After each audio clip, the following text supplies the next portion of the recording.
Hey guys, welcome back. तो हम पढ़ रहे थे अपना C course using Turbo C plus plus और ये हमारी प्लेलिस्ट चल रही थी और लास्ट वीडियो में हमने बात करी थी डू वाइल लूप के बारे में। तो अब हम बात कर लेते हैं अपनी नेक्स्ट वीडियो के बारे में, जो कि है nested for loop. Nested for loop क्या होता है, क्यों इसकी जरूरत पड़ती है, आखिर क्या है नेस्टेड फॉर लूप। 2-3 मिनट रुकिए या 10 मिनट रुकिए, आपको सब समझ आ जाएगा। ठीक है, तो ठीक स्टार्ट कर लेते हैं यहाँ पर। ठीक, अब जैसे कि आपको पता है लूप क्या होता है, किसी पर्टिकुलर कोड को बार बार ना लिखना पड़े, इसलिए हम लूप का यूज करते हैं। चाहे वो एंट्री कंट्रोल लूप हो या एग्जिट कंट्रोल लूप हो, यूज हमारा यही है। ठीक है, किसी भी काम को हम किसी ट्रिक की तरीके से करते हुए बार बार अपने कोड को ना लिखना पड़े, इसलिए हम लूप्स का यूज करते हैं और उस काम को बहुत ईजिली कर लेते हैं। जैसे कि अगर मैं यहाँ पर आपको एक प्रोग्राम बनाता हूँ, उसके बाद आपको समझाऊंगा कि for loop, nested for loop किस तरह काम करेगा। थोड़ा सा ध्यान से समझना, थोड़ा सा ट्रिकी होगा, ज्यादा नहीं होगा। समझ आया तो कमेंट कर देना, लाइक कर देना, ना समझ आया तो डिसलाइक जरूर कर देना। ठीक, बाकी मैं ट्राई करूंगा समझ आ जाए। चलो एक प्रोग्राम बनाते हैं फॉर लूप। अच्छे से पता हो किस तरह बनेगा। इंट एक वेरिएबल लिया i और वैल्यू इनिशियलाइज कर दी 1 से। ठीक है, और i की कंडीशन हमने लिखी यहाँ पर i लेस देन 4। कुछ नहीं, मैं बता देता हूं आउटपुट क्या होने वाला है इसका, ताकि आपको ज्यादा क्लियरिटी रहे।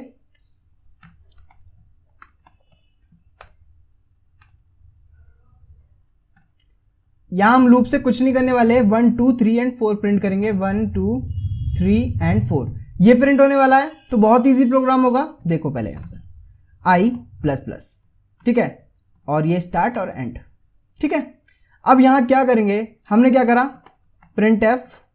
मैंने जो ये टैब दिया है ना यहाँ पर, ये आप दो या ना दो, आपकी मर्जी है। मैंने थोड़ा सा नेस्टेड फॉर लूप करा रहा हूं, तो यार जरूरत पड़ सकती है, थोड़ा क्लैरिटी रहे, इसलिए मैंने टैब दे दिया है। ठीक है, प्रिंट एफ के अंदर मुझे क्या प्रिंट करना है, आई की वैल्यू, क्योंकि ये स्टार्टिंग में 1 है। उसके बाद ये चेक करेगा कि वैल्यू 4 से छोटी है। छोटी है, कॉमन सी बात है, तो हम क्या करेंगे, 1 को प्रिंट करा देंगे %d टाइप का और कॉमा लगाकर और आई। ठीक है, हमने यहां पर क्या करा, और हाँ नेक्स्ट लाइन में जाने के लिए \n। ठीक, तो हमने 1 को प्रिंट करा दिया। अब 2 प्रिंट करने के लिए क्या होगा, ये वैल्यू को पहले इंक्रीज करेगा और उसके बाद चेक करेगा क्या 2 हमारा 4 से छोटा है, बिल्कुल छोटा है, तो फिर प्रिंट कर देगा यहाँ पर 2। उसी तरह से फिर इंक्रीज होगी, वैल्यू आई की हो जाएगी फिर 3। उसके बाद 3 चेक करेगा क्या 3 4 से छोटा है, बिल्कुल छोटा है, तो यहाँ पर 3 को प्रिंट कर देगा। फिर बढ़ेगी वैल्यू, क्या वैल्यू हो गई 4। फिर चेक करेगा क्या 4 हमारा 4 से छोटा है या इक्वल है, छोटा तो नहीं है बट हाँ इक्वल जरूर है, तो फिर ये कंडीशन ट्रू हो गई और फिर से हमारा ये प्रिंट हो जाएगा। प्रिंट हुआ, अब ये फिर इंक्रीज करेगा, वैल्यू क्या हो गई 5 हो गई। अब जैसे ही 5 होगी, क्या छोटा है 5 हमारा 4 से, बिल्कुल छोटा नहीं है। क्या इक्वल है 4 के, बिल्कुल नहीं, तो ये कंडीशन फॉल्स हो जाएगी। जैसे ये फॉल्स होगी, print F out of the loop. इस तरह से हमने एक प्रिंट स्टेटमेंट दे दिया और \n लगा दिया, ताकि ये आराम से लिखा हुआ हमें मालूम पड़ जाए। हमें रन करते हैं तो 1 2 3 4 आउट ऑफ द लूप, बिल्कुल डिजायर्ड आउटपुट है, कोई दिक्कत नहीं है। ठीक है, अब यहां पर हम क्या चाहते हैं, यही आउटपुट हमें दोबारा देखना है। मतलब हम चाहते हैं इसी काम को हम एक बार और करना चाहते हैं, तो कर देते हैं फॉर लूप इंट टाइप में i equal to 1, i is less than equal to 4। मतलब हम क्या चाह रहे हैं, यहां पर आउटपुट क्या हो, आउट ऑफ द लूप और 1 2 3 और ये 4, ये आउटपुट हो यहां से लेकर यहां तक। समझ रहे हो, वैसे तो आपको समझ आ रहा होगा, लेकिन फिर भी ध्यान से देखो। ठीक, आउट ऑफ द लूप। इसी काम को करने के लिए हमने क्या करा, पहले तो ये गलत जगह लिख रहा हूं, नीचे लिखना मुझे, ये रहा। थोड़ा जल्दी जल्दी कर लेता हूं, या फिर आप वीडियो को फास्ट कर सकते हो, मुझे सेम चीज रिपीट करनी है, क्योंकि i इक्वल टू 1 और i is less than equal to 4, i plus plus print F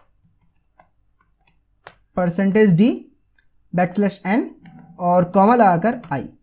ठीक है, आपको सेम कोड लग रहा होगा, असल में बताऊं सेम कोड लग नहीं रहा, सेम कोड है, क्योंकि हमें सेम चीज करनी है।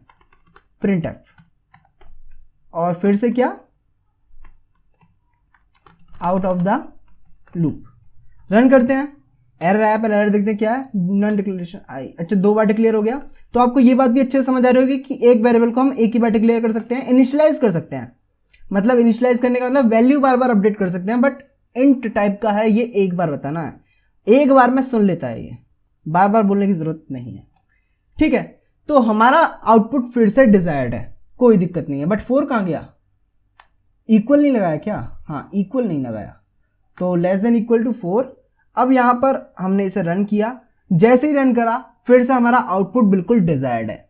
चलो अब इसे 100 टाइम्स प्रिंट कर दो, इसी सेम चीज को, मतलब ये तो अभी हमने सिर्फ 2 बार प्रिंट करा है, अब इसी काम को हम 100 बार करते हैं जरा।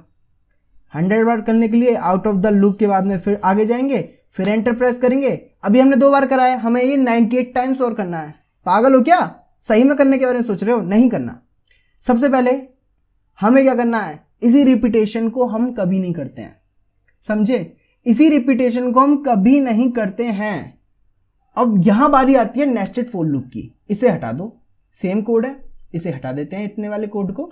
अब जैसे इसे हटाया, हटाने के बाद क्या करेंगे, हम नेस्टेड फॉर लूप लगाएंगे। यहां पर हम इसे बताएंगे कि हमें इस पर्टिकुलर कोड को कितनी बार चलाना है।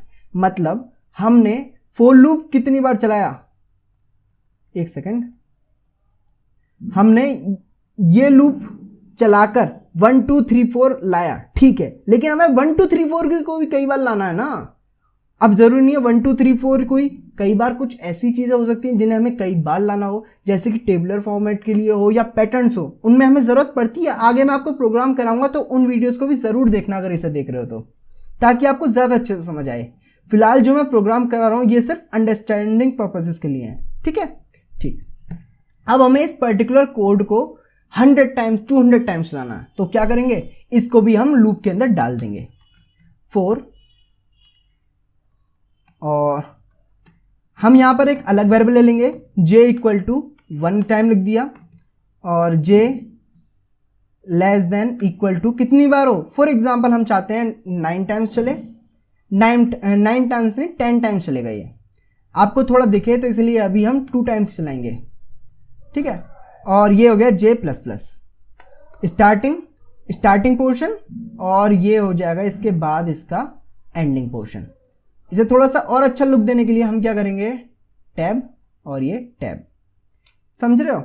और इसे और अच्छा दिखाने के लिए हम क्या करेंगे, यहां टैब और यहां टैब। तो एक फॉर लूप हो गया ये, और एक फॉर लूप हो गया ये।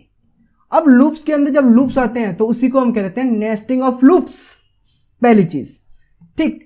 अब चलो इसे रन करते हैं, तो रन करें तो ठीक बना हुआ, पहले मैं एक बार देख लूं, ये 2 बार चलेगा, क्या होगा 1 2 3 4 तो इतना ये चीज कर रहा है, और ये वाला जो लूप है, ये वाला लूप कितनी बार चलेगा, j की वैल्यू 1 है पहले, तो लूप रन करेगा, रन एक बार कर गया, एक बार रन करेगा तो 1 2 3 4 प्रिंट हो जाएगा। अब ऊपर जाएगा, j की वैल्यू इंक्रीज करेगा, अब की बार वैल्यू हो गई 2, तो क्या 2 के इक्वल है, बिल्कुल इक्वल है, तो फिर से 1 2 3 4 प्रिंट कर देगा। फिर यहां जाएगा, 3 हो गई वैल्यू, क्या 3 2 से छोटा है, नहीं है, क्या 2 के इक्वल है, नहीं है, तो कंडीशन फॉल्स हो जाएगी। फिर यहां पर मैं एक चीज और लिख देता हूं जिससे और क्लियरिटी आए, प्रिंट एफ,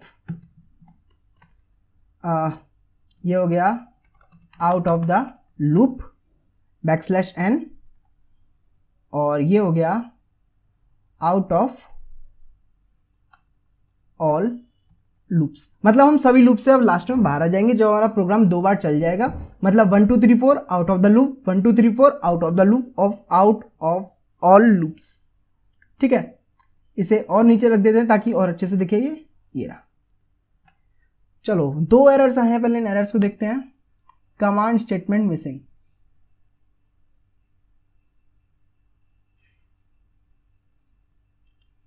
एक सेकंड मैं पहले देख लूंगा क्या दिक्कत है। ये स्टार्टिंग है एंडिंग नहीं है, कहां पर,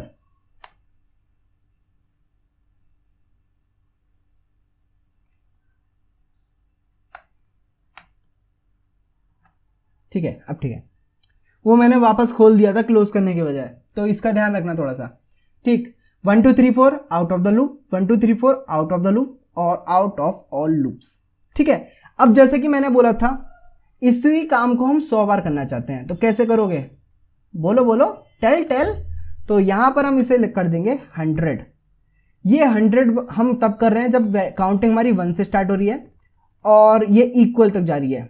अगर ये काउंटिंग 1 से स्टार्ट हो रही है और इक्वल नहीं होता तो हम डालते 101। समझ रहे हो? यहां स्टार्टिंग एंड एंडिंग पॉइंट से मतलब है, क्लियर रहे इसलिए 0 और ये इक्वल। ठीक, अब इसे रन करते हैं, 100 बार चलेगा।